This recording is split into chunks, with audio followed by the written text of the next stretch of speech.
What year were you born in? 1949.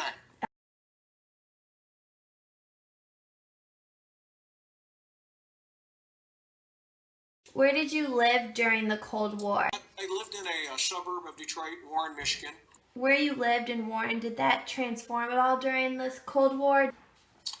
I don't think, except for, like I said, employment, the war really affected my community. I'd probably say that with most communities, although even before I went to Vietnam, like many communities, both big and small, we did have the dead come home from Vietnam. We lost 5 people in my neighborhood who were killed over in Vietnam. So, and that had an effect on the whole neighborhood when you have one of your young men, coming back in a body bag. Were you drafted into the war? Or did you go voluntarily? I volunteered. I enlisted in the Marine Corps, and I did volunteer for Vietnam. And a lot of people today, I think, especially young people, think that's kind of crazy or wild or unusual, but it really wasn't. Many of us in my generation had grown up with parents that I would call World War II parents. So everybody I knew had served in World War II, and those men and their wife were very proud of what they had done. So for many of us, it was just a pretty normal step to follow what our fathers had done and go into another war. Now, of course, the difference is that we won World War II, and I think it was a probably more noble and honorable and better fought war. As you probably know, Vietnam did not turn out very well. Yeah. Not only for the soldiers and Marines and airmen and sailors that were over there, but even for the country as a whole. Just kind of left a bad taste in our mouth just about the way the whole war was fought, how we were unable to win it, etc. Did the Cold War have any drastic personal effects on your family? The war had no effect on the family except, again, their concern, my mom and dad for their son over there, and my brother and my sister concerned about me. Mm-hmm. Other than that, back home in the United States, if you were not serving in Vietnam, life pretty much went on as normal. So no, economic effect? Not really. In fact, the war, in a sense, kind of fueled the economy. It took tens of thousands of young Americans who would normally be workers, took them far away to fight a war. So that meant that wages were actually going up, and there was almost near full employment. What was the hardest part about being in the Vietnam War? Well, when I was in the Marines in 1970-71 at the end of the war, if you were in a position that I was in, I was a grunt, which means the infantry. Okay. As a machine gunner out with the grunts out in the mountainous jungles.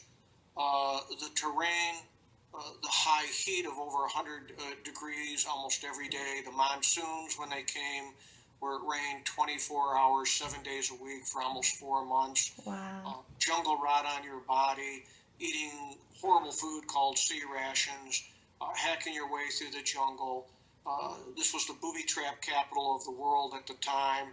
You had two enemies that we were fighting, the Viet Cong and the Communist North Vietnamese Army. Things, again, like jungle rot and other diseases like malaria and yellow fever. People getting, of course, wounded and killed, lack of sleep. All of those things played into making a really horrible experience. I have a couple things that go along with that. Two things. One of the symbols that really represents the Vietnam War are the famous Vietnam jungle boots that you're looking at right here. It's a unique boot that was specially designed for Vietnam because the Pentagon and our military people knew that American soldiers over there and Marines were going to be walking through a lot of water through the rice paddies in jungles where it rained a lot.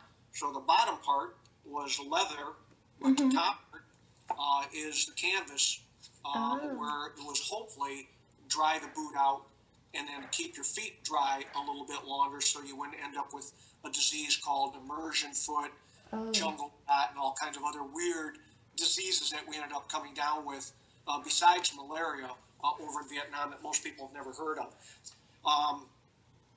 I was wounded early in my tour. This is the American Purple Heart that if you get if you're wounded. Not everybody gets one of these. You do have to be wounded to get it. Everybody knows about the medal, but very few people, I think, especially at your age and the age of your classmates, what a real Purple Heart looks like. How were you wounded to get the Purple Heart? I was in a helicopter, ironically enough, coming down in a rescue mission for some other Marine recon units, some other Marines, when I and three other Marines in the helicopter that I was in were shot up. I still got off the chopper. I engaged in the firefight. We suppressed the enemy, killed some of the enemy. I was then medevaced to a hospital where I was there for about 2 or 3 weeks, recovering. And I was back out in the bush, back out in the jungle again, You went right up back in the out. Khoisan Mountains. Did you travel to any European countries during the Cold War? Because I know you travel a lot. And if so, how different were they then from their present day state? Well, I've been fortunate because, like you said, I am a big traveler. I just got back from Northwest Africa last night, in fact.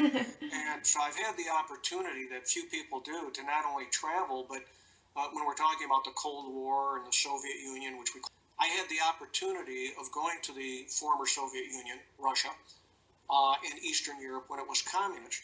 And then I've had the experience of going back to those countries and seeing what they're like. And during the Cold War, just about every aspect of life that you could think about in the United States was much better here than in the communist countries. Our employment was better, our wages were higher, there was certainly more freedom, freedom of speech, freedom of religion, freedom of expression than what you would have seen not only in the Soviet Union, but in the Eastern European countries that they controlled. Now that I've gone back there, that they've shaken off communism, and they're not dominated by the Soviet Union anymore. These countries have wonderful economies. They're free like America. The people are much, much happier. They have all those freedoms that you and I kind of take for granted, like freedom of speech and freedom of religion and all those sort of things. So, yeah, there's a very, very big difference. In fact, what you're looking at here is on my first trip to the old Soviet Union when it was hardcore communist. This would have been in the early 1970s. And what you're looking at here, and everybody who came from America into the Soviet Union was given one of these. This is a picture of Lenin, the first communist leader of the Soviet Union. He's kind of like our George Washington, if you would. And so we got this whether we want or not, just, knowing that I was there back in hardcore communist times.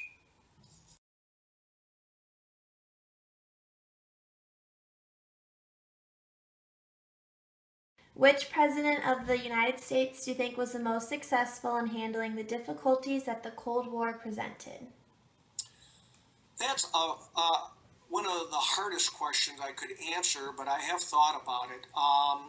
And I'm sure some people might agree or disagree that. I guess that's not important, but I guess John F. Kennedy and George H. Bush, both of them did a pretty good job, I think.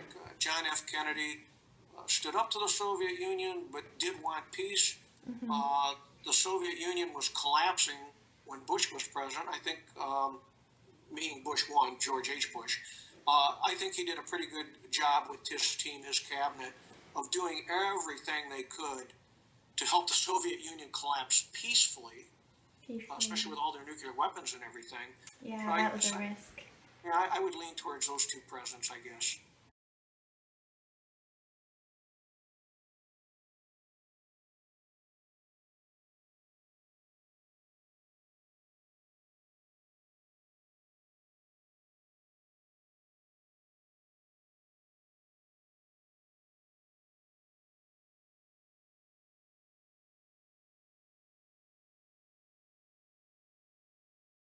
Do you believe that Gorbachev or Reagan was more responsible for ending the Cold War?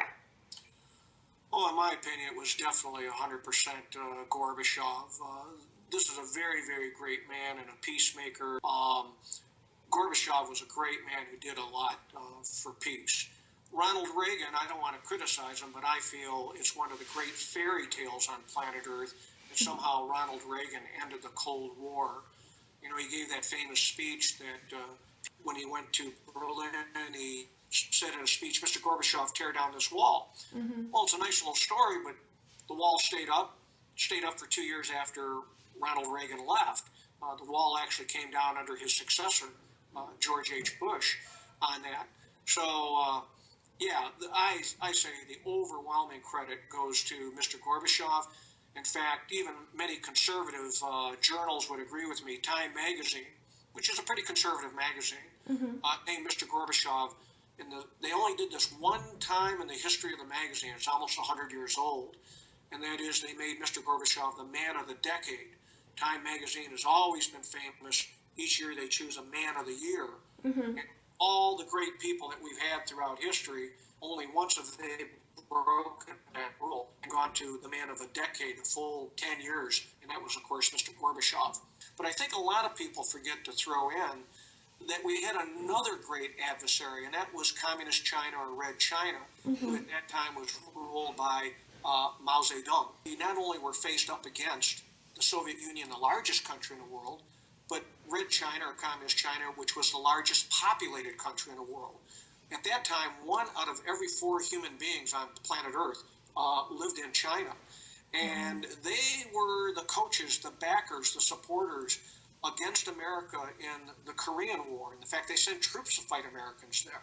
This is called a Mao hat, named after Mao Zedong, and at one time it was the most popular hat in the world because 1 out of every 4 human beings wore it. Everybody in the Chinese military wore it, most men and most women wore it, and even children wore it. So you had over 1 billion people wearing this Mao hat.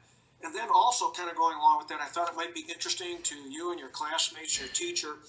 In 1979, when I was one of the first Americans to get into China, I had the opportunity of picking up a number of these little red books. Now, every single Chinese person, every citizen in China had one of these, and that therefore made it the most published book in the history of mankind. With 1 billion people having one of these in their hand, school kids, factory workers, every citizen, it made it the #1 book in the world. In fact, China, in kind of a crazy thing, they printed this book in something like 72 different languages. So it made a great little keepsake and great souvenirs for me to buy very cheaply when I was over in China, and then came back for friends and family to give them Mao's Little Red Book. I have to give a spoiler alert here, too. I read the Little Red Book. Of course, I have to say it's one of the most boring books I've ever read in my life. Most people read it because they were forced to, or it was the thing to do, and they didn't want to get into trouble. I can't imagine anybody reading this thing. And they have to do it on a daily basis. I mean, how much can you go over a little book like that before you become bored and almost have it memorized? Yeah. What year during the Cold War stands out most to you, and why? I would think that 1989, when the Berlin Wall came down, was by far the most phenomenal thing to me that took place during the Cold War.